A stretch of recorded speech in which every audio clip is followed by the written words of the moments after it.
Subscribe to our YouTube channel and press the bell icon to get the latest updates.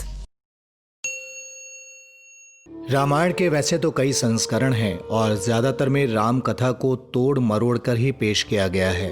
कई बातें जोड़ी गई हैं जिनके कोई प्रमाण नहीं मिलते हैं। सभी को पता है कि भगवान श्री राम और माता सीता के दो पुत्र लव और कुश थे, लेकिन क्या आपको पता है कि माता सीता ने केवल एक ही पुत्र को जन्म दिया था जिसका नाम है लव।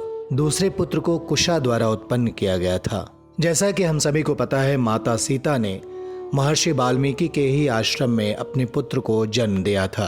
वैसे तो उनके पुत्र के जन्म के बारे में कई बातें कही जाती हैं।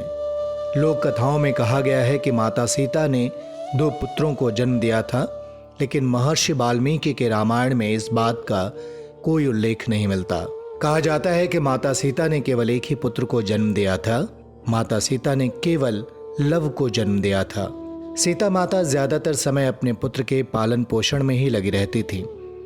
कहते हैं कि एक बार माता सीता को जंगल से लकड़ियां लाने के लिए वन जाना था, इसीलिए उन्होंने महर्षि वाल्मीकि को लव का ध्यान रखने के लिए कहा। उस समय महर्षि वाल्मीकि किसी काम में व्यस्त थे। उन्होंने सर हिलाकर लव को वहां रखने के लिए कह दिया। माता सीता जब वहां से जाने लगी तो उन्होंने महर्षि वाल्मीकि को व्यस्त देखा तो उन्होंने लव को अपने साथ ले जाना ही सही समझा।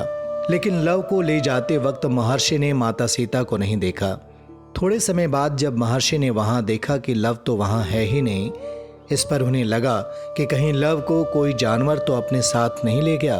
वो डर गए कि माता सीता जब वन से वापस आएंगी तो उन्हें क्या जवाब देंगे, कहीं वो रोने न लगे। इसी डर के चलते उन्होंने पास ही पड़े एक कुशा को उठाया और अपने मंत्रों से उसमें जान डाल दी, जिससे कुश जैसा ही एक बालक अवतरित हुआ। महर्षि ने सोचा कि सीता के लौटने पर मैं इस बालक को उसे सौंप दूंगा। लेकिन कुछ देर बाद जब माता सीता वन से लौटी तो महर्षि उनके साथ लव को देखकर हैरान रह गए। लेकिन माता सीता ने लव जैसा ही दूसरा बालक देखा तो वो बहुत खुश हो गई। चूंकि इस बालक का जन्म कुशा के जरिए हुआ था, उसका नाम कुश रखा गया और तभी से ये दोनों बालक लव और कुश भगवान राम और माता सीता के पुत्र के रूप में जाने गए। Subscribe to our YouTube channel and press the bell icon to get the latest updates.